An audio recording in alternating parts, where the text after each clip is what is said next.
Well, another week of NFL action is in the book, so it's time for me now to give you my recap of Week 7 of the 2014 NFL season. And I'll start off with some of the top storylines from the Week 7 that was. And of course, first I have to go to the shocking, surprising trade of Percy Harvin to the New York Jets in exchange for a conditional mid to late round draft selection. This is a Percy Harvin that the Seattle Seahawks gave up a first, a fourth, and a seventh round pick to get, and gave him a huge monster ass contract to be that real X factor difference maker that they so desperately needed in their offense. Well, after playing about 8 games in the Seattle Seahawks uniform, the returns were less than stellar, and apparently he likes to go punchy punchy in teammates' faces. So now, of course, the New York Jets, fresh off the heels of another disappointing loss to the New England Patriots on Thursday night, decided we're 1-6. We've got a bad locker room. I don't care what the head coach says. Things are heading downhill very, very rapidly. Let's bring this cancer into the fucking locker room.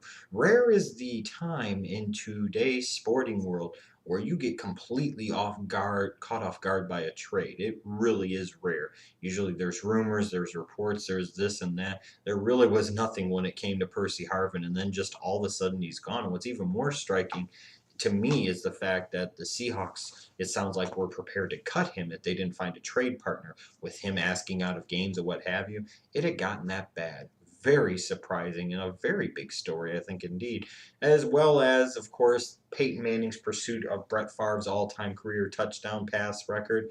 That was going to be a big storyline heading into Sunday night. The national media couldn't wait to sink their teeth into it. And the question was going against the San Francisco 49ers, was Peyton ultimately going to be able to pass Brett Favre right then and there? And we should have known better that, of course, Peyton was going to rise up to the moment in the regular season and be able to do just that.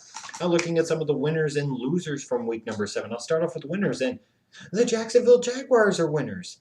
Not just, from a theoretical standpoint, but from a literal standpoint. They won a game. The Jacksonville Jaguars are now 1-6 on the season.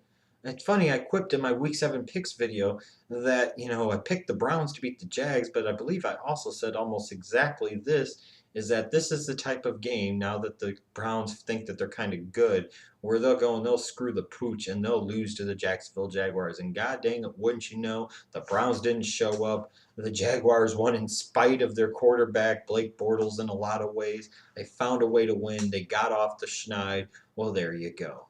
Good for them. I'm happy for them. I really am. The Kansas City Chiefs have to be big winners, going on the road and beating the 5-1 San Diego Chargers. That's an impressive victory, and that puts the Chiefs at least temporarily back in the mix in the wild card picture, at least in the AFC. I think the Indianapolis Colts have to be winners. This is a hot team right now. Their 2 losses this year have come by what, a combined 6 points, and those are to the Broncos and Eagles, 2 teams that are 5-1. The Colts have won 5 straight. They've had an impressive win over the Baltimore Ravens, and now here an even more impressive win against a Bengals team. They shut them out. They dominated them, and their defense in particular is playing very, very well. A big time win for the Indianapolis Colts, and they definitely were winners in week number 7, as were the St. Louis Rams. Some of us maybe wondered how Seattle was going to respond and react to the Percy Harvin deal. Not good. The St. Louis Rams came out ready to play. And that's why sometimes when it comes to those divisional matchups, reference Kansas City at San Diego, you got to throw the records out of the equation. Hell, even the Jets almost found a way to beat the Patriots on Thursday night, and the Jets suck. When you get those divisional opponent or rivalry games, there's more familiarity there. There's more hatred there. There's more rivalry there. The games just mean more. And the bad team, a lot of times, steps up to the plate. And the Rams most certainly did. That was an impressive win for them, a season saving win for them and their organization. Now, in terms of the losers, the Cleveland Browns. You sit there and get off to a 3-2 start. A lot of people are feeling good about you. Maybe people are starting to talk about you potentially being a threat for a wild card spot, and then you show why you're the Cleveland Browns. You go and lose to the Jacksonville Jaguars. That's embarrassing. That's just dumb. The Seattle Seahawks have to be losers. Not only did they trade Percy Harvin and really get nothing in return, showing just how big of a mistake it looks like they made, but then they go on the road and they lose to the Rams, of all people, with Austin Davis at quarterback. No offense to Austin Davis, but Aaron Rodgers or Peyton Manning, he is not. And now the Seattle Seahawks, the defending Super Bowl champions, sit at 500 at 3-3. You got to look at the Cincinnati Bengals. They started off the season like gangbusters the first 3 weeks. In some ways, they look like the most balanced and complete football team in the NFL. And since they've come off the bye, they've gotten steamrolled by the Patriots on Sunday night. Then they tied with the Carolina Panthers, and they got steamrolled and shut out by the Indianapolis Colts in week number 7. Bengals are heading in the wrong way in a hurry. And of course, to me, the biggest losers of the week are the Chicago Bears on so many different levels. You start off your season 0-3 at home. You're getting decimated at home. This so-called elite offense that, of course, wasn't elite, as I fucking told you it wouldn't be, sat there and scored a total of, 14 points? That's pathetic. The defense is bad. The head coach is dumb. The general manager's a moron.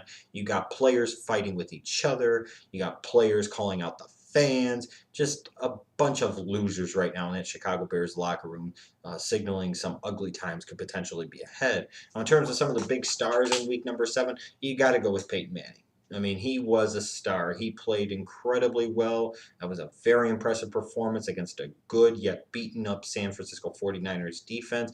Peyton Manning threw for 4 touchdown passes. He surpassed Brett Favre's career mark for passing touchdowns. Peyton Manning was a star on Sunday night, there's no question, but not the only star on Sunday. Aaron Rodgers, you look at him. The Green Bay Packers are hot right now. They are cooking, and Aaron Rodgers in particular is cooking, and he is going to start entering the MVP conversation. There's no question about it. Where Peyton Manning will start to, because the media has a hard on for him, and the Broncos are playing well, and Peyton's stats will look really good. You look at Aaron Rodgers, the Packers are now 5-2. They just dominated the Carolina Panthers. Aaron Rodgers with 4 straight games of 3 touchdowns and no interceptions. I believe he set an NFL record, too, through the first 7 games of the season. He's the first quarterback to ever throw for 18 touchdown passes with only 1 interception. Think about that. His touchdown-interception ratio is 18-1. Incredible star performance. And then you got to look at DeMarco Murray, the primary catalyst for the Dallas Cowboys' surprising and impressive 6-1 start. 7th straight game with 100 yards rushing to start the season. That's an NFL record. Like I said, that's got to be a big-time star performance too. These big stars had these big-time performances, and they were impressive. But I want to hear from you. What do you think were the top storylines in week number 7? Your winners, your losers, and who were some of your big stars? Let me know down below.